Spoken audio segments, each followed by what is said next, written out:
Supreme tea powder సమర్పించు mega 870కి స్వాగతం. ఈ రోజు మన మెగా 870లో చిరంజీవి గారితో ఉన్న మధురానుభూతులు షేర్ చేసుకోవడానికి గ్రేట్ సింగర్ రవి వర్మ గారు 99 టీవీ స్టూడియోలో ఉన్నారు. ఇంకెందుకు ఆలస్యం స్టార్ట్ చేసేద్దాం. రవి వర్మ గారు నమస్తే అండి. నమస్కారం అండి. ఎలా ఉన్నారు? సూపర్. ఓకే, సో ఒకటా రెండా ఏ పాట గురించి అని చెప్పాలి? అస్సలు యాజ్ ఏ మ్యూజిక్ లవర్గా మీ ప్రతి పాట కూడా అద్భుతమని అందరూ ఒప్పుకోవాలి అంటారు కదా, అంటే అలా చెప్పడం అతిశయోక్తి కాదు. అంటే మనకి అట్లా టాలెంట్తో పాటు ఆ టైం కూడా అట్లాంటి పాటలు అట్లా పాడడం, అంటే అట్లాంటి అవకాశాలు రావడం కూడా ఇంపార్టెంట్. సో అలా జరిగింది అది. ఓకే, సో అందుకని నావి ఎప్పుడు అట్లా ట్రెండింగ్లో ఉంటాయి songs. So as a music లవర్గా మన ఈ ప్రోగ్రామ్ని ఒక మంచి సాంగ్తో స్టార్ట్ చేద్దామని నేను అనుకుంటున్నాను. మా కోసం ఒక పాట. అయితే అంటే నేను సింగర్గా బాలు గారికి, తర్వాత ఇట్లా చిరంజీవి గారికి ఇట్లా బాగా అంటే విపరీతమైన ఫ్యాన్ నేను. సో స్టూడెంట్గా ఉన్నప్పుడు. సో అయితే కాబట్టి నా పాటతో స్టార్ట్ చేద్దామా లేకపోతే బాస్ పాటతో? As your wish. అయితే నేనేంటంటే ఢిల్లీ నుంచి గల్లీ దాకా ఉన్నారండి గర్ల్ ఫ్రెండ్స్, మళ్ళీ మళ్ళీ డౌట్ ఉందంటే ఇస్తాలేండి రిఫరెన్స్, హల్లు అంటే అల్లుకుపోయే లేడీస్ ఉన్నారు. ఈ పాటతో నేను నాది ఎంట్రీ అనమాట. ఆ తర్వాత మళ్ళీ ఆర్పి గారిదే జేఎం సినిమాలో బండి బండి రైలు బండి వేళకంటూ రాదులేండి, ఈ పాటలో కూడా నా వాయిస్ ఉంటుంది. అయితే ఇదెందుకు చెప్పానంటే ఈ బండి బండి రైలు బండి జేఎం 175 days మన దాని ఫంక్షన్ దుబాయ్లో జరిగింది అది. సో నేను ఫస్ట్ టైం చిరంజీవి గారిని నేను అక్కడే కలిశాను. సో ఆ షీల్డ్ నేను చిరంజీవి గారి చేతుల మీదుగా తీసుకున్నాను నేను. సో అంటే ఫస్ట్ కలవడమే నేను అక్కడ దుబాయ్లో, అట్లా ఆయన్ని ఫస్ట్ టైం అట్లా చూడడం. సో వెరీ హ్యాపీ అనమాట. ఓకే, చూస్తుంటారా బాస్ సినిమాలు అన్నీ కూడా? ఇప్పుడు ఈ మధ్య కొన్ని అంటే వేరే ఇట్లా చూడలేదు, కానీ నేను రెగ్యులర్గా అంటే గ్యాంగ్ లీడర్ కానీ లేకపోతే గ్యాంగ్ లీడర్ చాలాసార్లు చూశాను. తర్వాత రౌడీ అల్లుడేమో వరుసగా ఒక 11 సార్లు చూశాను. అప్పుడు స్టూడెంట్గా ఉన్నప్పుడు 11 days అనమాట అది. అంటే అది ఏందో అంత పిచ్చి ఉండేది అనమాట. సో అంటే మెగాస్టార్ అంటేనే అందరికీ చాలా ఇష్టము, అట్లా నాకు కూడా పర్సనల్గా అట్లా ఉండేది. అయితే నేనేమనుకుంటా, ఇప్పుడు నాకు అట్లా బాగా ఇష్టం కాబట్టి నేను 11 సార్లు చూశానని. కానీ నాకు తెలిసిన కొందరు ఉన్నారు, వాళ్ళు ఎట్లా అంటే చిరంజీవి గారిని ఇట్లా వాళ్ళు అంటే మొత్తము అంటే వారిని ఎలా బిహేవ్ చేస్తారో, ఎలా మాట్లాడతారు, లేకపోతే ఆ చేతులు కానీ ఇట్లా ఆ తిప్పడం దగ్గర నుంచి ప్రతిదీ కూర్చోవడం, అట్లాంటి వ్యక్తులు కూడా నాకు బాగా తెలిసిన వాళ్ళు ఉన్నారు. అంటే ఇప్పుడు అలేఖ్య హోమ్స్ శ్రీనాథ్ అన్న, ఇంకా చిరంజీవి గారు అంటే ఆయన ఇప్పుడు మామూలుగా అంటే ఇమిటేట్ చేయరు, కానీ ఏంటంటే ఆయన స్టైలే అట్లా అయిపోయింది. చిరంజీవి గారితో అప్పుడు ఆయన రెగ్యులర్గా ఉండేవారు, ఏది పిఆర్పి ఆ టైంలో. సో ఇయర్స్ ఉన్నారు ఆయనతో పాటు. కాబట్టి ఏంటంటే అలానో లేకపోతే ఇష్టమనో కానీ మొత్తానికి అయితే ఇప్పుడు నేను ఒక ఫ్యాన్గా మనం అనుకుంటే, లేకపోతే మీరు కూడా ఒకటి అనుకుంటే మన మీద ఉంటారు అనమాట వాళ్ళు. అంటే అంత ఇష్టం వాళ్ళకి, అంటే తెలియకుండానే వాళ్ళ బాడీ లాంగ్వేజ్ వాళ్ళ స్టైల్. అసలు ఆయన అలేఖ్య హోమ్స్ శ్రీనాథ్ అన్న ఫోటోలు నేను చాలాసార్లు ఆయన మాట్లాడుతుంటే లేకపోతే ఆయన వేరే వాళ్ళతో ఉన్నప్పుడు నేను తీశాను కొన్ని ఫోటోలు. మీరు దాంట్లో చూసినా సేమ్ చిరంజీవి గారి లాగానే ఉంటుంది ఆయన కూర్చున్న విధానము, లేకపోతే ఆ చేతులు చెప్పడం అట్లా. సో అట్లాంటి వ్యక్తులు నాకు బాగా తెలుసు. ఆ అన్నతో అట్లా అంటే ఫస్ట్ టైం ఇప్పుడు నేను షార్జా స్టేడియంలో ఆ షీల్డ్ తీసుకున్నప్పుడు చిరంజీవి గారితో అన్నయ్య కూడా ఉన్నారు, కాకపోతే అప్పుడు నేను కలవలేదు అన్నయ్యని. సో అట్లా ఇంకా చెప్పాలంటే చక్రి గారు కూడా చిరంజీవి గారు అంటే విపరీతం అనిపించండి. అయితే నేను చిరునవ్వు అని ఒక ఆల్బమ్ చేశారు అప్పట్లో చక్రి గారు, చిరంజీవి గారి బర్త్డే సందర్భంగా. ఓన్లీ స్పెషల్ అప్పట్లో ఆల్బమ్ చిరంజీవి గారి గురించి అన్ని పాటలు. అయితే ఆయన రాసి అందులో నేను స్టార్ మెగాస్టార్ అని ఒక పాట ఉంటుంది, అది నేను పాడాను నేను. అయితే అట్లా ఏంటంటే ఆయనకు కూడా చిరంజీవి గారు అంటే ఇంకా చక్రి గారి లాగా బిహేవ్ చేసేవారు కాదు ఆయన.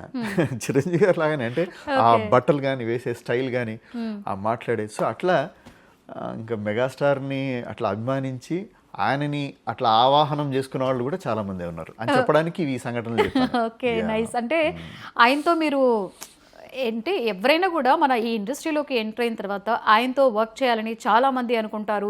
అలాగే ఇండస్ట్రీలో ఉన్న వాళ్ళకి కొంచెం ఆయన్ని కలిసే అవకాశాలు ఎక్కువ ఉంటాయి. సో వీటన్నిటి గురించి మనం మాట్లాడుకునే ముందు అసలు రవి వర్మ గారికి ఈ యొక్క కెరీర్ ఎలా స్టార్ట్ అయింది, మీ స్టార్టింగ్ జర్నీ గురించి మాకు కొంచెం షేర్ చేసుకుంటారా? నా సినిమా జర్నీ అంటే అండి అదే ఇందాక నేను పాడిన ఢిల్లీ నుంచి గల్లీ దాకా నాది ఫస్ట్ సాంగ్ అనమాట. అది చిత్రం ది పిక్చర్. ఆర్పి అన్న నన్ను ఇంట్రడ్యూస్ చేశారు. అయితే ఎలా అంటే ఆ ఛాన్స్ మీకు ఎలా వచ్చింది? అది అంటే యాక్సిడెంటల్గా, అసలు అది ఎక్స్పెక్ట్ చేసింది కానీ కాదు అది. ఏదో నేను చక్రి గారికి కాల్ చేసినప్పుడు అప్పుడు ల్యాండ్లైన్ నుంచి ఇట్లా ఈ రికార్డింగ్ జరుగుతుంది వెళ్ళి కలవచ్చు కదా ఇట్లా అని అంటే నేను అప్పటికప్పుడు రెడీ అయిపోయి కృష్ణనగర్ అది మన ఏంటి పంజాగుట్టలో బస్సు దిగి వచ్చి ఇక్కడ వస్తే మీ బ్యాక్గ్రౌండ్ అంటే మీ ఫ్యామిలీలో ఎవరైనా సింగర్స్ ఉండడం మొత్తం ఫ్యామిలీ సింగర్సే. అంటే మా ఫాదర్ మంచి సింగర్, ఓకే, అంటే హాబీయే, కానీ ఆయన ఎక్కడ కాబట్టి ఏంటంటే పాటలు సినిమా. అంటే మేము ఇక్కడ మహబూబ్నగర్ జిల్లా ఇక్కడ దుద్యాల అనే గ్రామంలో నేను పుట్టాను. మా ఫాదర్ అంటే మేమంతా అక్కడ ఉన్నా కూడా మాకు ఏంటంటే విపరీతమైన సాహిత్యం పట్ల కానీ మా ఫాదర్కి తర్వాత సినిమాలు పిచ్చి విపరీతంగా. సో ఆయనకి ఏంటంటే ఈ అప్పట్లో సినిమా చూసిన తర్వాత బయటకు వస్తే ఈ పాటల పుస్తకాలు అమ్మేవాళ్ళం. సో అవి కొనుక్కొచ్చి ఇప్పుడు మా ఫాదర్ అప్పుడు యూజ్ చేసిన పాటల పుస్తకాలు నా దగ్గర ఉన్నాయి. దానిపైన 10 పైసలు 25 పైసలు అట్లా రాసుంటాయి. సో అంత ఇష్టం మా ఫాదర్కి. సో అయితే మా father is not a trained singer, కానీ ఆయన పాడిన ప్రతి అంటే ఆయనకు వచ్చిన 20 పాటలు 30 అనుకుంటే అవి పర్ఫెక్ట్గా పాడేవాళ్ళం. అంటే ఎక్కడ ఒక్క అపశృతి కానీ అట్లా ఉండదు. సో అంత పర్ఫెక్ట్ సింగర్ ఆయన. సో దానివల్ల మేమేంటంటే ఫ్యామిలీ సింగర్స్. మా అన్న మా అక్క నాకన్నా చాలా బాగా పాడతారు. మీరు ఏమైనా అంటే నేర్చుకున్నారా? నేర్చుకున్నాను, నేను కూడా అదే. సో ఇప్పుడు అట్లా వచ్చి ఏంటంటే విని నేర్చుకున్నది అంతే. అంటే ఇప్పుడు పాట వినడము, గూవా గోరింకతో ఆడిందిలే బొమ్మలాట, అయితే అట్లా వినడము. సో ఆ ట్యూన్ జస్ట్ అంతే తప్ప ఇది ఏ రాగము, ఇది ఏ రాగంలో ఉంది, తర్వాత ఏ తాళంలో ఉంది అన్నీ ఏమీ తెలియదు ఫస్ట్లో. ఇప్పుడు తెలుసు. ఆ తర్వాత ఏంటంటే నేర్చుకోవడం, సింగర్ అయిన తర్వాత నేను ఒక గురువు దగ్గరికి వెళ్ళి నేర్చుకున్నాను. ఆ తర్వాత ఎక్స్పీరియన్స్లో అసలు కొత్త ఎలా చేయొచ్చు, ఇంకా అసలు ఈ టైమింగ్స్ ఎట్లా ఉంటాయి, ఈ పాటలు అంటే వేరే ఎట్లా చేయొచ్చు అనేది నేను ఇంకా ఓన్గా రీసెర్చ్ చేసి నేర్చుకున్నది. ఓకే, సో ఫస్ట్ మీకు ఆ ఛాన్స్ అట్లా చిత్రం నుంచి అనుకోకుండా యాక్సిడెంట్గా అట్లా ఫోన్ చేస్తే వెళ్ళి కలిస్తే ఆర్పిఎన్ అని ఫస్ట్ కుక్క కావాలనే సాంగ్లో చిన్న బిట్ పాడిచ్చారు చిత్రంలో. ఆ తర్వాత ఈ ఢిల్లీ నుంచి గల్లీ దాకా. సో అది సూపర్ డూపర్ హిట్ అయిపోవడం, ఇంకా అక్కడి నుంచి నాకు అట్లాంటి అన్ని పెప్ మాస్ నంబర్స్ రావడము, ఇంకా అట్లా నా జర్నీ అట్లా స్టార్ట్ అయిందండి. ఓకే, అండ్ అంటే ప్రతి ఒక్కళ్ళ ప్లేలిస్ట్లో వాళ్ళు లవ్ ఫెయిల్ అయినా కానివ్వండి, లేకపోతే లవ్ సక్సెస్ అయినా, లేకపోతే ఒక మంచి జోష్లో ఉన్నా కూడా ఆ ఆల్బంలో ఖచ్చితంగా మీ సాంగ్ అయితే ఉంటుంది. సో ఒకానొక టైంలో మెలోడీస్కి కూడా మీరు పెట్టింది పేరుగా ఉన్నారు. సో మీకు ఎలా అంటే మెలోడీస్ నుంచి మీరు టర్న్ అయ్యారు కొంచెం? అలా కాదు, యాక్చువల్గా నేను బాలుగారిని అంటే మామూలుగా నేను బాగా ఫ్యాన్గా ఉన్నప్పుడు నేను పాడినవన్నీ మెలోడీసే. కానీ ఎప్పుడైతే ఢిల్లీ నుంచి గల్లీ దాకా వచ్చినప్పుడు ఏంటంటే ఇప్పుడు ఒక బ్రాండ్ పడిపోతుంది, ఇతనికి ఫాస్ట్ బీట్ సెట్ అవుతుందని. సో అట్లా నాకు అన్నీ అమ్మాడి ఎమ్మ రే అందాలు, తర్వాత ఓ మై బ్రదరు అరే చెబుతా వినరు, వన్ సైడ్ లవ్వే రా ఎంతో బెటరు, తెలుగోడి స్టైలే నాటు కొట్టుడు బీటే, తర్వాత అన్న కన్నెర్రబడి అగ్గై చూస్తేనే అలా భూమే బుగ్గవుతుంది రమ్మాస్, ఇట్లా అన్ని ఫాస్ట్ బీటే. నుజి వీడు సోనియా ఆడుదామా దాండియా, ఇట్లా అన్ని ఫాస్ట్ బీటే ఎక్కువ వచ్చాయి. కానీ అయితే ఏంటంటే నాకు మెలోడీ పాడాలని ఉండింది బాలుగారి నుంచి. అంటే నేను బాలుగారికి బిగ్ ఫ్యాన్ కాబట్టి ఇంకా నేను స్టూడెంట్గా ఉన్నప్పుడు నా చెల్లి రోజావే ఇలాంటి పాట నేను పాడాలని ఉండేది. అయితే అది నాకు ఈడియట్లో చెలియా చెలియా తెలుసా కలలే కలలై మిగిలే మదిలో దిగులే రగిలే, ఈ పాటతో తీరిందనమాట ఆ కోరిక. మీరు చెప్తుంటే ప్రతి సాంగ్ కూడా ఒక ఊపు ఊపింది అసలు. అవును, దాని తర్వాత సేమ్ అట్లాంటిదే భద్రాలు ఇప్పటికీ ఏ స్టూడెంట్ తెలుసు, ఓ మనసా ఓ మనసా ఓ మనసా చెబితే వినవా నువ్వు, అసలు అనగానే అన్న ఈ పాట మీరు పాడిన రాని వెంటనే ఇట్లా. ఎందుకంటే నేను ఎక్కువ రాను బయటకి, అంటే జనాల ముందుకి. నేను ఇంతకుముందు చాలాసార్లు ఇంటర్వ్యూస్లో చెప్పాను, నేను కమ్యూనిస్ట్ దగ్గర పెరిగాను కాబట్టి ఏంటంటే అట్లా దూరం ఉంటుండే. అందుకే నాకు చిరంజీవి గారు, నేను ఎక్కడన్నా చిరంజీవి గారి పాట పాడాలంటే స్టూడెంట్గా ఉన్నప్పుడు కానీ ఇట్లా మేఘా కృష్ణారెడ్డి గారికి కూడా నేను ఒక పలుమార్లు కలవడం జరిగింది వేరే ఫంక్షన్స్లో. అక్కడ కూడా పాడమంటే ఇదే పాడుతుండే, ఏదంటే నమ్మకు ఈరేని అరి కమ్ముకు వచ్చిన ఈ మాయని వెన్నెలలోని మసకలలోనే మసలును లోకం అనుకోకు రవికిరణం కనబడితే తెలియను తేడాలన్నీ నమ్మకు. అయితే ఈ పాట పాడడానికి ఇంకో పర్టికులర్ రీజన్ ఏంటంటే దీంట్లో చరణంలో పదుగురి సౌఖ్యం పండే దినమే పండుగ కాదా, ఆనాడు మన సంత దీపాలు వెలుగును కదా. అయితే ఈ లైన్స్కి పర్ఫెక్ట్గా న్యాయం చేశారు చిరంజీవి గారు కూడా. ఎందుకంటే ఓకే. నాట్ ఓన్లీ ఒక టాలెంటెడ్ అంటే ఇంకా అది అందరికీ తెలిసింది, మనం కొత్తగా చెప్పాలంటే చిరంజీవి గారికి చాలా టాలెంటెడ్, చాలా బాగా చేస్తారు. అది అన్ని అది Already prove చేసుకున్నారు. అంటే బాగా ప్రూవ్డ్ అవి. కాబట్టి దాంట్లో ఏంటంటే ఈ సేవ వైపు కూడా వచ్చి ఆయన అంటే ఇంత మందికి అంత సేవ చేయడం కానీ, లేకపోతే ఇప్పుడు కష్టాలు ఏమైనా వచ్చినప్పుడు, ఇప్పుడు మొన్న కోవిడ్ కానీ కోవిడ్ ఆ టైంలో హుద్హుద్ తుఫాన్ ఇట్లా నిజంగానే అంటే అదేదో సినిమాల్లోనే కాదు, నేను నిజంగా కూడా అతన్ని ప్రూవ్ చేసుకోవడం, అట్లాంటి దానికి నాకు బాగా నేను ఇంప్రెస్ అవుతాను. అంటే నాకు చాలా బాగా అనిపిస్తుంది. ఇంకా అట్లాంటి వ్యక్తుల పైన ఇంకా ఇష్టం పెరుగుతుంది. అందుకనే చిరంజీవి గారికి నాకు తెలిసి యాక్టర్గా కన్నా ఇలాంటి ఆయనకున్న మంచి గొప్ప హృదయానికి కూడా చాలా మంది ఫ్యాన్స్ ఉన్నారు. ఓకే. సో అంటే ఇందాక మీ మాటలో కూడా విన్నాను, బాలు గారు అంటే మీకు చాలా ఇష్టం, చిరంజీవి గారు అంటే ఇష్టం అని. సో ఎప్పుడైనా చిరంజీవి గారితో అంటే ఇండస్ట్రీలో ఉన్నాక ఆయనతో వర్క్ చేయాలని ఎవరికైనా ఆశ ఉంటుంది. సో ఆయనతో వర్క్ చేసే ఛాన్స్ కోసం ఎప్పుడైనా ట్రై చేశారా? నేను ట్రై చేశానండి, కానీ నాకు ఎందుకు రాలేదు. అయితే యాక్చువల్గా ఇప్పుడు అంటే నా సహగాయకులు ఎవరైతే ఉన్నారో వాళ్ళందరూ పాడినరు. ఓకే. ఏది ఇప్పుడు మల్లికార్జున్ కానీ, వేణు కానీ, సందీప్, రఘు కుంచే, ఆల్మోస్ట్ అందరు సింగర్స్ చిరు గారికి పాడింది. నేను ఒకటి నాకు రాలా. సో నేను ట్రై చేస్తున్నా కానీ బహుశా అది ఎందుకు సెట్ అవ్వలేదు. బట్ వాళ్ళ ఫ్యామిలీలో నేను అల్లు అర్జున్ గారికి 2 పాటలు నేను పాడిన. సో అట్లా బట్ నేను మాత్రం ఈ 2 సార్లు మంచి అంటే, కాకపోతే ఈ 2వసారి కలిసింది ఎక్కడ అంటే చిరంజీవి గారిని మా 2018లో తెలుగు సినీ మ్యూజిషియన్స్ యూనియన్ అని ఒకటి ఉంది మాకు, అదే మొత్తం 2 తెలుగు రాష్ట్రాలకు కలిపి. అయితే వాళ్ళది మేము ఒక ప్రోగ్రామ్ చేసామన్నమాట, ఇది ఫండ్ రైజింగ్. దానికి చిరు గారు అండ్ బాలు గారు చీఫ్ గెస్ట్ లీడ్. సో ఆ స్టేజ్ పైన నేనేంటంటే చిరు గారి పక్కన నేను నిల్చున్నా. అంతకుముందు అది చెప్పాగా నేను దూరం ఉండేవాడిని. సో ఇప్పటి నుంచి దూరం ఉండదు, దగ్గర ఉండాలని చెప్పేసి చిరంజీవి గారి పక్కన నిల్చున్నా. తర్వాత బాలు గారు అక్కడ. అయితే నేను సెల్ఫీ తీసుకుంటుంటే ఏదో బాలు గారు ఏదో అన్నారు అని చెప్పేసి చిరంజీవి గారు చెప్పారు. అయితే నేను చిరంజీవి గారిని చూస్తే అన్నారు, ఇది నేను అనట్లేదు బాలు గారు అంటున్నారు అన్నారు. అంటే ఇప్పుడు ఇట్లా డిస్టర్బ్ అయిపోతుందని. సో అప్పుడు అట్లా మాట్లాడడం అట్లా అంటే it's a very good moments అనమాట. అది ఏది దుబాయ్లో కలిసింది కానీ ఇది కానీ. అయితే దుబాయ్లో మాత్రం నేను అంటే షాక్ అయిపోయాను. అంటే ఆయన చేతుల మీద ఫస్ట్ టైం ఆయన చూడడము.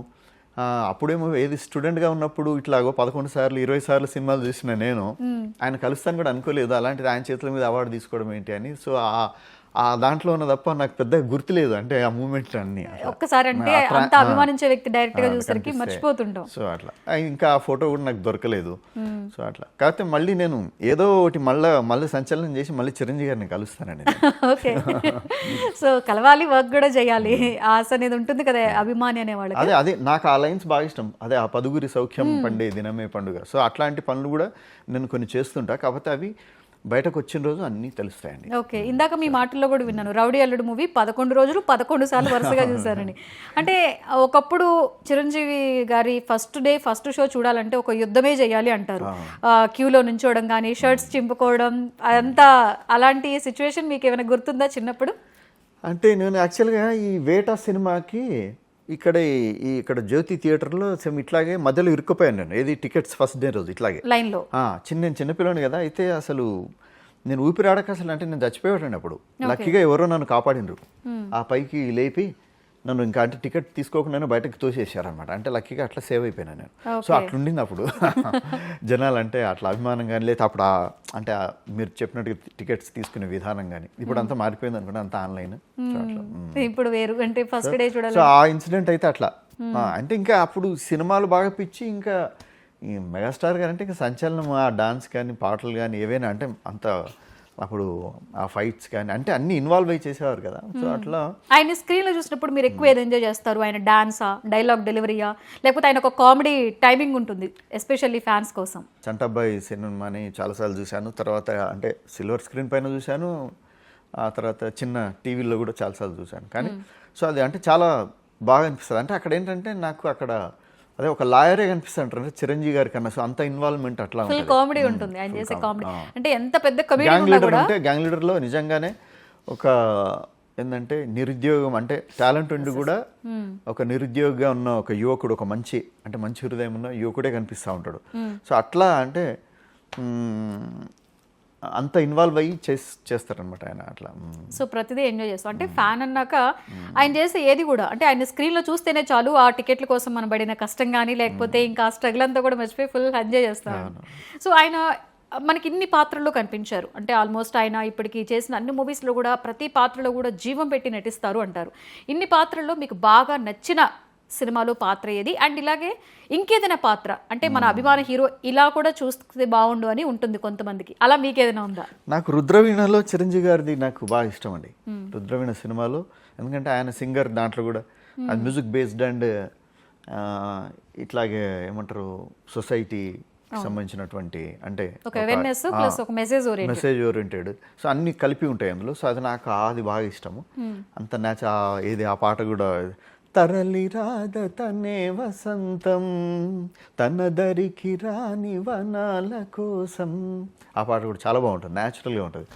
సో అట్లా అది నాకు బాగా ఇష్టము. అట్లాంటి కైండ్. తర్వాత ఔరా అమ్మక చల్లా ఆలకించి నమ్మడమిల్లా, ఈ అట్లాంటి కైండ్ ఆఫ్ పాటలు అట్లాంటివి నాకు బాగా ఇష్టము. అయితే చిరంజీవి గారిని అంటే నేను ఈ మధ్యకాలం అంటే ఎట్లా చూడాలని అనుకుంటున్నా అంటే ఒక పవర్ఫుల్ పోలీస్ ఆఫీసర్ దాంట్లో అంటే, ఎందుకంటే ఆయన పోలీస్ ఆఫీసర్గా వచ్చినవి ఎక్కువ అంత ఉన్నాయి బట్ అంత అవ్వలేదు. సో అట్లా వచ్చి ఇప్పుడు ఒక పవర్ఫుల్ సినిమా చేస్తే బాగుంటుంది. అసలు యాక్చువల్గా అయితే నాకు అంటే బాగా ఎడిటింగ్ స్కిల్స్ బాగుంటాయండి. ఎందుకంటే వీఆర్ నేను ఇప్పుడు మ్యూజిక్ డైరెక్టర్ అండ్ సింగర్ కూడా కదా. సో ఏంటంటే నేను నా పాటలు నేనే ఆల్మోస్ట్ ఎడిట్ చేస్తాను. తర్వాత ఇది ఆ లెంత్ కానీ లేకపోతే ఇది ఉండొచ్చు ఇది ఉండకూడదు అని. సో అట్లా అంటే నేను ఒక్కడికే కాదు, ఇట్లా మ్యూజిక్ డైరెక్టర్ కానీ ఇట్లా ఈ సాఫ్ట్వేర్ తెలిసిన వాళ్ళు ఎవరికైనా వాళ్ళే చేసుకునే వాళ్ళకి బాగా ఎడిటింగ్ మీద ఐడియా ఉంటుంది. అంటే మాకు ఇప్పుడు సినిమా చూస్తున్నప్పుడు అరే ఇది ఇంత ల్యాగ్ ఉంది, ఇది ఉండొద్దు యాక్చువల్గా, ఇది లేకపోతే ఇంకా బాగుండేది, డైరెక్ట్ కనెక్టింగ్ ఉండేది కదా సీన్కి, ఆ సీన్కి ఇది అట్లా అనిపిస్తుంది అన్నమాట. సో అట్లా నాకు ఇప్పుడు కొన్ని సినిమాలు చూసినప్పుడు అయ్యో ఈ సినిమా ఎందుకు పోయిందా లేకపోతే అట్లా అనిపిస్తుంది. అయితే పైగా ముఖ్యంగా మెగాస్టార్ గారు ఏదైనా పోతే మాత్రం బాగా బాధ అనిపిస్తుంది. ఎందుకంటే మన అభిమాని కదా, అదే అయ్యో ఇది ఫెయిల్ అవుతుంది అంటే ఇది ఇట్లా అయింది ఏంటి అన్నట్టుగా. సో అట్లా ఏంటంటే ఇప్పుడు మాత్రం ఒక పవర్ఫుల్ పోలీస్ ఆఫీసర్ది ఇవన్నీ జాగ్రత్తలు తీసుకొని అదే ఎట్లా వచ్చే ఒక సినిమా ఎస్పీ పరిశ్రమ అదే అందుకే అట్లా కాదు ఇంకా అంటే ఇప్పుడు ఒక జైలర్, ఇప్పుడు జైలర్ ఉంటుంది ఆ రేంజ్ లో అసలు ఇక నెక్స్ట్ లెవెల్ చూపించాలని అట్లా చూస్తే బాగుంటుంది అని నాకు ఒక అభిమానిగా. ఓకే.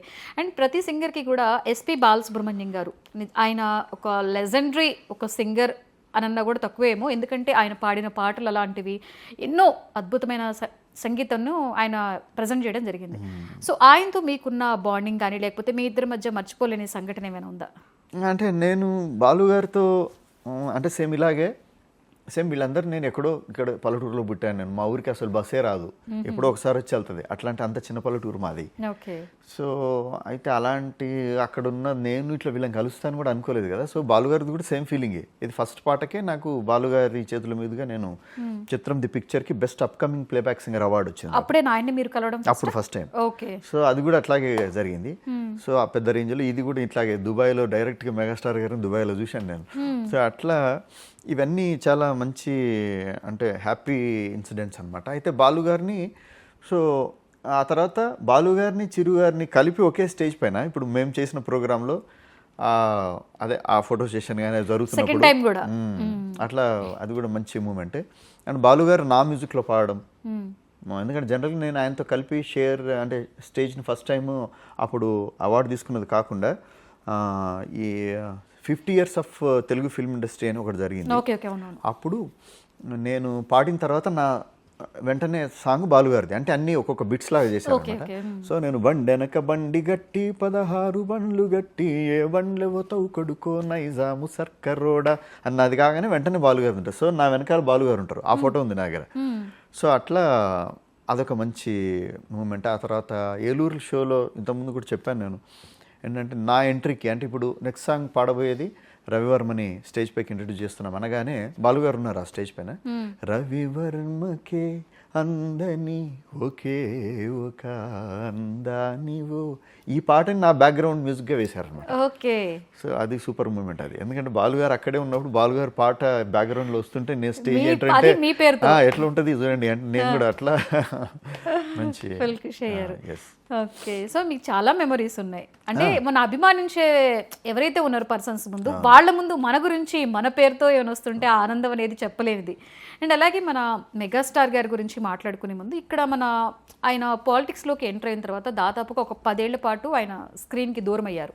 పాలిటిక్స్లో ఫుల్ బిజీ ఉన్నారు. సో అప్పుడు మీకు ఎలా అనిపించింది? మీరేమనుకున్నారు ఆయన పాలిటిక్స్లోకి ఎంటర్? నేను పాలిటిక్స్లో ఎంటర్ అయితే మంచిది అనుకున్నాను.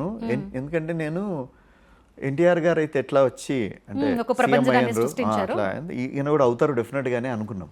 సో అసలు నేను ఇంకా డెఫినెట్ గా సీఎం చిరంజీవి గారు అని చాలా హ్యాపీగా ఉండిండే. కాకపోతే అది సేమ్ ఇట్లాగే సినిమా ఫీల్ అయితే ఎట్లయితే ఫీల్ అవుతామో అది కూడా అట్లా జరిగేసరికి కొద్దిగా disappointed. But still no problem. మళ్ళీ ఆయన ఏంటంటే కాకపోతే ఇట్లాంటి వాళ్ళు ఏమవుతుందంటే అండి, ఈ ఫెయిల్యూర్ సక్సెస్ ఇవన్నిటికి మించిన వ్యక్తిత్వం వీళ్ళది.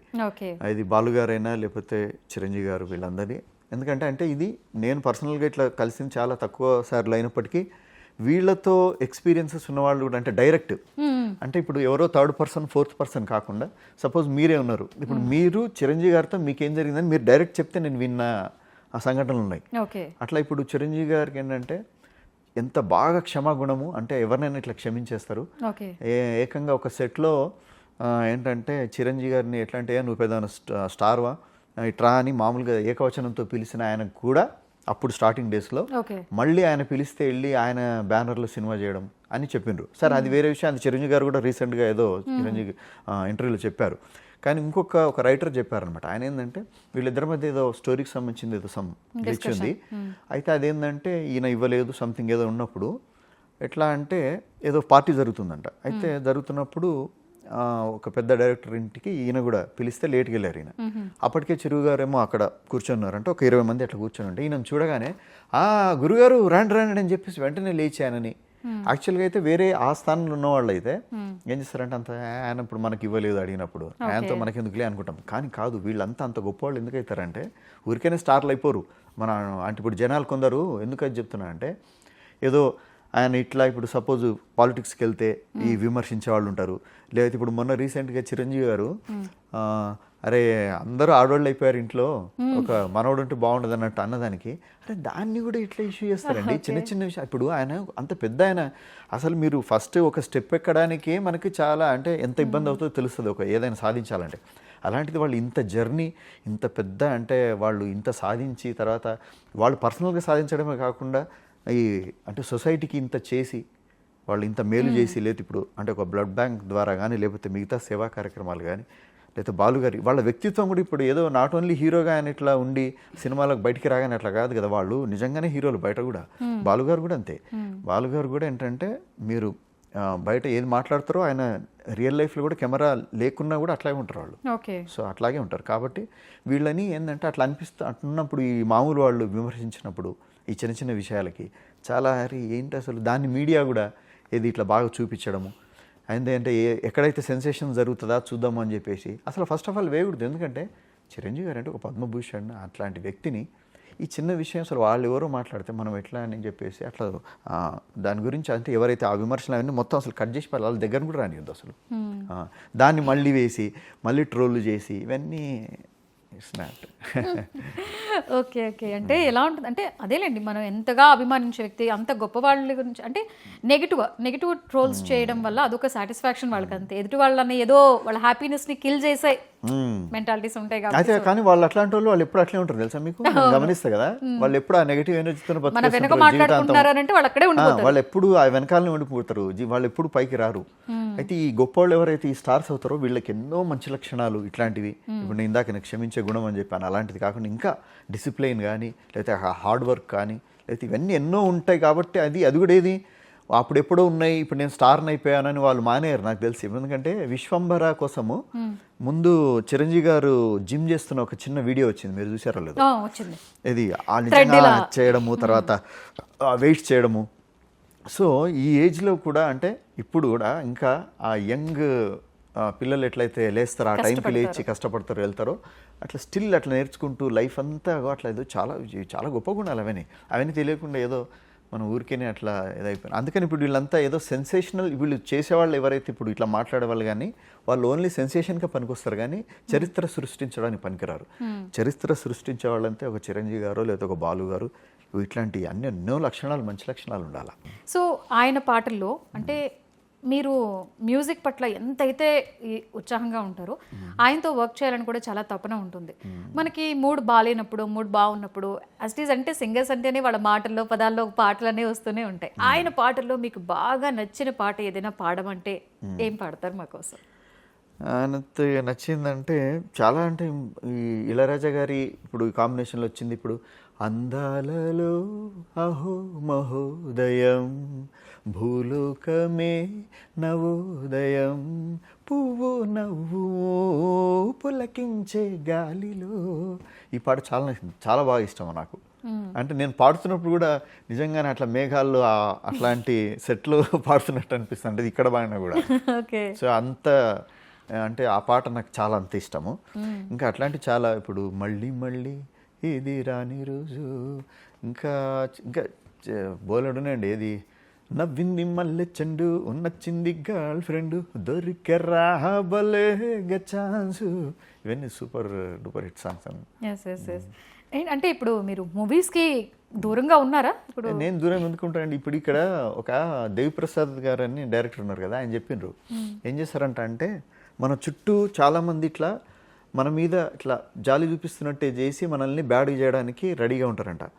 అయితే సో అట్లా ఏంటంటే మనల్ని ఎక్కడ ఛాన్స్ దొరుకుతుందా అని, ఇప్పుడు సపోజ్ ఇప్పుడు నేనేంటంటే అండి, నేను జాగ్రత్తగా ఉండి నేను వచ్చిన డబ్బుల్ని అన్నిట్లాగా దాచుకొని అవి వేరే ఎక్కడో ఇన్వెస్ట్ చేయడం, అంటే ఇట్లాంటి ఫ్రెండ్స్తో కలిపి ఎక్కడో ఉండడం వల్ల అయితే నాకు అవి బాగా డబ్బులు రావడం వల్ల నా కారు ఇవన్నీ లేకపోతే ఇవన్నీ చూసి ఏమనుకున్నారంటే, ఏమనుకోవడం కాదు, దాన్ని కావాల్సుకొని నన్ను ఏంటంటే రియల్ ఎస్టేట్లో బాగా డబ్బులు వచ్చాయి తనకి, లేకపోతే అట్లే ఉంటాడు, పాడట్లేదు, ఎందుకు పాడరండి రియల్ ఎస్టేట్. నా దగ్గర ఎవరన్నా ఫిల్మ్ ఇండస్ట్రీకి సంబంధించిన వాళ్ళు కానీ సింగర్స్ కానీ ఇప్పుడు ఇట్లా మాట్లాడే వాళ్ళు కానీ ఎవరన్నా ఏమైనా ప్లాట్ కొన్నారా, లేకపోతే నేను చెప్తే ఏమైనా తీసుకున్నారా, ఒక్కటి కూడా లేవే అసలు. నేనేదో నా డబ్బులు వచ్చినప్పుడు ఎవరైనా చేస్తారే ఆ పని. ఇప్పుడు ఏఆర్ రెహమాన్ గారు కూడా మాట అట్లా అంటే ఆయన యూఎస్లో కొనుక్కున్నారు. ఆయన యూఎస్లో యూకేలో రకరకాల అట్లా పెద్ద పెద్ద అక్కడ కూడా ఆయన ఇన్వెస్ట్మెంట్స్. బట్ ఆయన రియల్ ఎస్టేట్ వ్యాపారం చేసినట్ట, ఆయనకు డబ్బులు వచ్చాయి కొన్నాడు అంతే. మీకు డబ్బులు వస్తే మీరు అనుకుంటారు. అట్లా ఏంటంటే మనల్ని కావాల్సుకొని అట్లా మనల్ని పక్కదో పట్టించేస్తారు. సపోజ్ ఒక కీబోర్డ్ ప్లేయర్ ఉన్నాడు అనుకోండి, అతనికి కుడి చేయికి ఒక మీరు బ్యాండేజ్ చేసుకొని కనిపించాడు అనుకోండి, ఏం చేస్తారు తెలుసా, జాలీస్ ఉంటుంది, అరే ఆ విక్రమ్ కీబోర్డ్ ప్లేయర్ ఉన్నాడు కదా, అతని పాపం యాక్సిడెంట్ అయ్యి ఆ చెయ్యి ఆల్మోస్ట్ ఇంకా పనిచేయదంట, పాపం బ్యాడ్ లక్. అంటే వీడికి అసలు తెలియదు, అసలు ఆ చెయ్యికి తగిలిందా వేలికి తగిలిందా కూడా పూర్తిగా తెలియదు. కానీ ఇట్లా చెప్పేసరికి ఇదే ఈ ప్రాపగండ అయిపోతుంది. అయ్యో అంటే ఇంకా అతనికి మెల్లగా అవకాశాలు తగ్గిపోతాయి, ఎందుకంటే ఆ చెయ్యి విరిగిందంటే ఇంకా పనిచేయదు అని. సో అట్లా అంత డేంజర్ ఉంటారండి ఇక్కడ. ఏంటంటే మనల్ని ఎక్కడ మనం పక్క తప్పిద్దామా అన్నట్టుగా. సో అట్లా మీరు ఇట్లాంటి వాటిని ఇంకా ఎదుర్కొని బయటికి రావాలంటే ఇప్పుడు చాలా కష్టం, ఎందుకంటే ఇప్పుడు ఇక్కడ జరిగేదంతా నెగటివ్, దానికే ఎక్కువ పబ్లిసిటీ జరుగుతుంది. అందుకే నా భయం ఏంటంటే నేనేమనుకుంటా అంటే, అరే ఇప్పుడు రేపు కొన్ని సంవత్సరాల తర్వాత స్టూడెంట్స్ కానీ వీళ్ళందరూ సెన్సేషన్ కోసం కూడా బ్యాడ్ థింగ్స్ చేస్తారేమో అనిపిస్తుంది. అంతే కదా, ఇప్పుడు సెన్సేషన్ అవ్వాలి మొత్తానికి. ఇప్పుడు ఎందుకంటే ఇప్పుడు పదుగురి సౌఖ్యం పండే దినమే పండుగ కాదా అని దీన్ని అనుకుని నేను ఇలాంటిది ఒక పాట ఏదైనా చేశాను అనుకోండి. ఒకటి సపోజ్ నేనేం చేశానంటే బతుకమ్మ పాటలన్నీ వస్తూ ఉంటాయి కదా, బతుకమ్మ పాటను వెరైటీగా చేద్దాము, అంటే ఇప్పుడున్న సమస్యలతోనే అట్లా చేద్దామని చెప్పేసి నేనేం చేశానంటే, క్రికెట్ ఓడిందని ఏడ్వకు, భూమి వేడెక్కుతున్నందుకు ఏడువు, రియల్ ఎస్టేట్ జోరు లేదని ఏడ్వకు, వ్యవసాయ భూమి తగ్గిందనేడువు, మిడ్ నైట్ బిర్యానీ లేదని ఏడ్వకు, రైతన్నకు ముద్దలేనందుకేడువు, బతుకమ్మ బతుకమ్మ ఉయ్యాలో బంగారు బతుకమ్మ ఉయ్యాలో, ర్యాంకులు రాలేదని ఏడ్వకు, నైట్ అంతా చాటింగ్ చేసిన నేడువు, ఓడిపోయినందుకు ఏడ్వకు, మళ్ళీ ట్రై చెయ్యనందుకు ఏడువు, అమ్మాయి హ్యాండ్ ఇచ్చిందని ఏడ్వకు, అబ్బాయి హ్యాండ్ ఇచ్చిందని ఏడ్వకు, కన్నోళ్ళకి హ్యాండ్ ఇచ్చి ఏడ్వనీయకు, బతుకమ్మ బతుకమ్మ ఉయ్యాలో బంగారు బతుకమ్మ ఉయ్యాలో అని అట్లాంటి పాట ఇప్పుడు మేము వీడి రోజు రాసి చేశామంటే ఈ పాటలే, ఇట్లాంటి పాటలే. ఇప్పుడు వీళ్ళు ఇట్లాంటి మహానుభావులు మనకు వేసిన బాటలు. అది ఇప్పుడు పదుగురి సౌఖ్యం పండే అనే ఆ పాట మెదడులో ఉండిపోయింది కాబట్టి ఇట్లాంటి పాట మనం కూడా తయారు చేసాం. కానీ ఇప్పుడు ఈ పాట ఎవడు వింటాడు, ఎవరు విన్నారు, ఎవరు చూడరు. చూస్తే మా అంటే 500, 1000, 2000 వ్యూస్ ఉంటాయి. అది కాకుండా మీరు ఇంకేదైనా చేయండి, కథం వెంటనే మిలియన్స్ వ్యూస్ వస్తాయి. అయితే ఇగో ఇదే ఇట్లా ఏంటంటే ఇది ఎవరు చేస్తున్నారంటే మీడియా కూడా దీంట్లో one of the role play చేస్తుంది కదా. ఎందుకంటే మీరు అవును చెడుని అంటే సెన్సేషన్నే మీరు ముందుకు తీసుకెళ్తున్నారు. సెన్సేషన్ కాదు, మంచిని టాలెంట్ని కూడా తీసుకెళ్ళాలి కదా, జర్నలిజం అంటే అది. సో అట్లా వీటన్నిటి వల్ల ఏమవుతుందంటే ఇలాంటి మహానుభావులు వేసిన బాటలు కూడా అవి రేపు ఎంతవరకు మళ్ళీ అంటే దాంట్లో ఎంతమంది వెళ్తారనేది కూడా ఈరోజు ఇట్లాంటి ఉన్న పరిస్థితి అనేది భయం వేస్తుంది. ఓకే, ప్రజెంట్ ఏం ప్రాజెక్ట్స్ చేస్తున్నారు? నేను రీసెంట్గా మన పద్మభూషణ్ వరప్రసాద్ రెడ్డి గారికి ఒక పాట చేయించానండి. అంటే నేనే పాడాను అది. పాడి అది ఆల్రెడీ ఇంతకుముందు కన్నడలో ఉన్నది డివోషనల్ సాంగ్ని. అయితే ఆయనదే ఇంకొక ప్రాజెక్ట్ నాకు వర్క్ చేయమని చెప్పారు. అది కాకుండా నేను అన్ని రకాల సాంగ్స్ చేస్తాను. అంటే ఇప్పుడు ఏంటి పొలిటికల్ వాళ్ళకి ఇది ఓకే ఏదైనా రాజకీయ నాయకులకు పాటలు కానీ, లేకపోతే ఇప్పుడు బాలకృష్ణ గారిది మొన్న 50th అండ్ దానికి ఒక పాట చేశాను నేను. అయితే అది మొన్న దీంట్లో ప్లే చేశారు, ఏది డాకు మహారాజ్ ఫంక్షన్లో చేస్తే ఆ రోజు అక్కడ ఉన్న మ్యూజిక్ డైరెక్టర్స్ వేరే వాళ్ళు కాబట్టి ఆయనే చేసిండు అనుకున్నారు. అది ఎందుకంటే అది బాగా వచ్చింది అది. సో అట్లా ఏంటంటే ఇట్లా నేను ఏదో ఒకటి తర్వాత నేను సీరియల్కి సాంగ్ చేశాను, అది కూడా మంచి హిట్ అయి నాకు బెస్ట్ మ్యూజిక్ డైరెక్టర్ అవార్డు వచ్చింది. ఏది మన కృష్ణ ముకుంద మురారి టైటిల్ సాంగ్ నేనే చేశాను. అయితే నేను బాలుగారితో కాకుండా బాలుగారి అబ్బాయితో కూడా వర్క్ చేశాను నేను ఆ పాటకి. సో అట్లా నేను ఏంటంటే రెగ్యులర్గా ఏవో ఒకటి అవి అదే మార్కెట్లో ఉంటానే ఉంటాయి రెగ్యులర్గా. అంటే ఇప్పుడు నేను ఇప్పుడు మ్యూజిక్ డైరెక్టర్గా ఆల్మోస్ట్ ఒక 500 సాంగ్స్ కంపోజ్ చేసినాను నేను. ఇది ఇట్లా ప్రైవేట్ కానీ లేకపోతే ఇవి కానీ సినిమాకి కానీ. సినిమాలో ఒక 6 సినిమాలు చేశాను నేను. చీమా ప్రేమ మధ్యలో భామ అని ఆ టైటిల్ సాంగే బాలుగారు పాడిండు. అక్కడితోనే అంటే బాలుగారితో స్టార్ట్ అనమాట. ఆ తర్వాత ఇంకో సాంగ్ కూడా పాడారు నాకు. సో అట్లా నేను రెగ్యులర్గా నా పనే మ్యూజిక్ అండి. నేను మ్యూజిక్ ఎప్పుడూ దూరంగా పోలేదు. అయితే ఏదంటే చెప్తున్నా జనాలు ఏంటంటే మనకు ఇట్లా కాగానే ఇప్పుడు వాళ్ళకి ఇప్పుడు ఈ లక్షణాలు కొన్ని ఉండవు. ఇప్పుడు మేమేంటంటే ఇప్పుడు చాలామంది ఏం చేస్తారు, ఈ మహానుభావులకు ఉండే మంచి లక్షణాలు కాకుండా వీళ్ళకి ఏమేమి అంటే ఇంకేమన్నా పొరపాటు అన్నప్పుడు మనిషికి ఖచ్చితంగా ఉంటుందండి. 100% ఎవరు సరిగ్గా ఉండరు, ఎవరు ఉండరు, ఏదో డిఫెక్ట్ ఉంటుంది. సో అవన్నీ మనకు అనవసరం. కానీ వీళ్ళు చేస్తున్న ఆ గొప్ప వాటిని తీసుకొని మేము ఇట్లా జాగ్రత్తగా ఉండి చేసినప్పుడు ఏమవుతుందంటే అంతకుముందున్న 10 సంవత్సరాల ముందు నుంచున్న వాళ్ళు 27 సంవత్సరాల వాళ్ళకన్నా మేము ముందుంటాం. ఉండేసరికి వాళ్ళ కోపం వచ్చేస్తుంది. వీడు ఎక్కడో వచ్చాడు, వచ్చి వీడు ఇప్పుడు నాకన్నా ఇట్లా అయిపోయాడు అట్లా అయిపోయాడు. ఆ జలసీతో ఏం చేస్తారంటే మన మీద ఇట్లా తొక్కేయడం ఇంపాసిబుల్. అది మనం ఎంత దొక్కినా మనం లేదు చేస్తుంటారు. అదే ఏం చేసినా మనం వచ్చుడు. ఎందుకంటే ఇప్పుడు ఈయనదే పాట ఉంది, కొడితే కొట్టాలి రా 6 కొట్టాలి, ఆడితే ఆడాలి రా రఫ్ ఆడాలి, బాటేదైనా గాని ముందుకెళ్ళాలి, పోటీ ఉన్నా గాని తరే నాన్న ఈ చరిత్రలో నీకు కొన్ని పేజీలు ఉండాలి అంతే. సో మనం దాన్నే తీసుకుంటాం కాబట్టి ఏం కాదు, మనల్ని ఎంతమంది తొక్కినా ఏం చేసినా మళ్ళీ వచ్చి వాళ్ళకి కూడా తప్పలేదు. అవి ఎలాంటి మహానుభావులకైనా ఇప్పుడు వాళ్ళకి కూడా తప్పలేదు కదా. ఇప్పుడు ఆయన మీద ఎన్ని మాటలు మాట్లాడతారు, వాళ్ళ మీద ఎన్ని అంటారు, అయినా కూడా ఏంటంటే వాళ్ళు ఇంతే ఇవన్నిటిని ఇట్లా పక్కకు జరిపేసి అట్లా కూర్చొని ఉంటారు. ఓకే అండ్ మీతో అంటే చాలా అంటే అభిమానం అనుకోవచ్చు, లేకపోతే ఇంకా అంతకు మించు ఆయన బాస్ మీద మీకు ఎంత అభిమానం ఉందో మీ మాటల్లో మీ కళ్ళల్లో అర్థమైపోతుంది. సో ఈరోజు మీరు ఆయన మెగా 870 ఆయన 70వ పుట్టినరోజు సందర్భంగా ఈ యొక్క ప్లాట్ఫామ్లో కూర్చున్నారు. ఒక అభిమానిగా అయితే ఏంటి, లేకపోతే ఆయన్ని ఆరాధించే ఒక పర్సన్గా అయితే ఏం చెప్పాలి అనుకుంటున్నారు? అదేనండి, ఇప్పుడు మనం ఇంతకుముందు మాట్లాడుకున్నదంతా దాంట్లో ఉంది. ఏంటంటే వాళ్ళు ఉట్టిగానే అంత మహానుభావులు అవరు. ఏది ఎన్నో క్వాలిటీస్ లేకపోతే మనం ఏదో ఇట్లా ఈ ఓవర్ నైట్ వీళ్ళు చేసే రీల్స్ చేసో లేకపోతే ఓవర్ నైట్ చేసి ఒక్క స్టంట్ చేసి లేకపోతే ఒక్క డాన్స్ చేసి చేయగానే అట్లా అయిపోరు. దానికి ఎంతో మంచి వ్యక్తిత్వం, ఎంతో డిసిప్లిన్, రోజు కష్టపడే ఆ మనస్తత్వం లేకపోతే అవన్నీ ఉండాలి. ఉంటేనే ఒక మెగాస్టార్ అవుతారు. లేకపోతే ఏంటంటే ఇట్లా ఓవర్ నైట్ స్టార్ అవుతారు అంతే. ఆ ఓవర్ నైట్ వస్తారు వెళ్ళిపోతారు అంతే. ఇట్లా ఈ 50 ఏళ్ళు 70 ఏళ్ళు చరిత్రలు ఉండవు. సో కాబట్టి ఏంటంటే నేనేమంటానంటే అందుకే ఇప్పుడు అయితే దీనికి ఈ ప్రాపగండ అంటే ఇవన్నీ ఇప్పుడు వీళ్ళు చేస్తున్న దారిలో వాళ్ళు సృష్టించినటువంటి ఇప్పుడు నాలాంటి అభిమానులు మేము ఇప్పుడు ఏదైతే మేము కూడా ఇట్లా అనుకుంటున్నా ఆ మంచి దారిని కూడా రేపు ప్రమోట్ చేసే బాధ్యత మీడియాకు కూడా ఉందండి. ఎందుకంటే ఇప్పుడు నేను ఇప్పుడు ఈ పాట చేశాను, ఇంతకుముందు ఇప్పుడు పాడాను, అది రేపు బతుకమ్మ పాటకు వస్తే నాలాంటి ఇట్లాంటి వాళ్ళని పిలిచిపోయి నేను ఒక్కనే కాదు ఇంకెవరు చేసినా పిలిచి మీరు చేయాలి అది. అంతేగాని అది ఏమీ లేకుండా చెప్తున్నా ఓవర్ నైట్ స్టార్లను చేస్తే అది ఏమవుతుందంటే ఇంత వాళ్ళు అంటే ఎంతో 50 ఏళ్ళు కష్టపడి ఒక పెద్ద చరిత్ర అంటే రేపు చరిత్రలు దేనికోసం అండి? అవి చదివి వేరే వాళ్ళు ఆ బాటల్లో వెళ్ళి లేకపోతే ఆ బాటలో వాళ్ళు వెళ్ళి విజయాలు సాధించడానికే కదా. సో అట్లాంటివి కూడా అవి కాకుండా అయిపోతుందని నేను అంతే. సో అందుకే నేనేమంటున్నా అంటే వాళ్ళని వాళ్ళ దగ్గర ఉన్న మంచి క్వాలిటీస్ లేకపోతే ఇప్పటికీ ఇప్పుడు ఆయన జిమ్ చేస్తారు, మనం ఇప్పుడు పొద్దున 5 గంటలకి లేచి ఎంతమంది చేస్తున్నారు? సో అది చెప్పండి. ఎందుకంటే ఇగో ఈ రూల్ చూసారా, ఈ మధ్య చిరంజీవి గారికి ఇది వచ్చింది కాబట్టి మీరు కూడా ఈ వయసులో ఈయన ఇట్లా చేస్తే మరి మీరేంది ఇంకా రాత్రి 12 దాకా ఫోన్ చూసి పడుకున్నారు, లేచి మీరు కూడా పరిగెత్తండి అని చెప్పాలి అట్లా. సో అది అట్లాంటివి మనం తీసుకోవాలని నేను అనుకుంటాను. ఏదో ఒక ఫ్యాన్గా కానీ లేకపోతే ఒక ఏమంటారు సిటిజన్ ఆఫ్ ఇండియా. మేము కూడా అంటే ఇందాక మీ మాటల్లో విన్నాను ఆయనతో ఖచ్చితంగా వర్క్ చేస్తాను, చేసే ఛాన్స్ కోసం ఏదో రకంగా కట్టి తీరుతాను అని అంటున్నారు. సో మేము కూడా ఏదో సినిమానే కాదు ఏదైనా ఒక ప్రైవేట్ సాంగ్ లేకపోతే మంచి చేసి అడిగితే ఒకళ్ళు రిలీజ్ చేశారనుకోండి అదేనా ఓకే కదా, లేకపోతే దాంట్లో ఒక చిన్న బిట్లో కనిపించారనుకోండి అది సూపర్ కదా. అంటే అది నా కోసం అని కాదు, అంటే అట్లాంటి రేపు జనాలకు ఉపయోగపడేదని చేస్తే. ఎస్ మేము కూడా మనస్ఫూర్తిగా కోరుకుంటున్నాం మీరు ఆయనతో వర్క్ చేయాలని, మీ కోరిక కూడా నెరవేరాలని మేము 99 టీవీ స్టూడియో తరఫున మనస్ఫూర్తిగా కోరుకుంటున్నాం. And thank you so much for coming. And thanks అండి 99 టీవీ వాళ్ళకి, ఎందుకంటే నేను అంటే ఒక చిరంజీవి గారి అభిమానిగా నాకు అంటే ఇట్లా మీతో ఈ విషయాలు పంచుకునే అవకాశం కల్పించినందుకు అండ్ మీ అందరికీ ధన్యవాదాలు. థ్యాంక్ యూ సో మచ్ అండి. థ్యాంక్ యూ మీకు కూడా. చూసారు కదండి, మెగా 870లో ఈరోజు రవివర్మ గారు షేర్ చేసుకున్న ఎన్నో మధురానుభూతులు.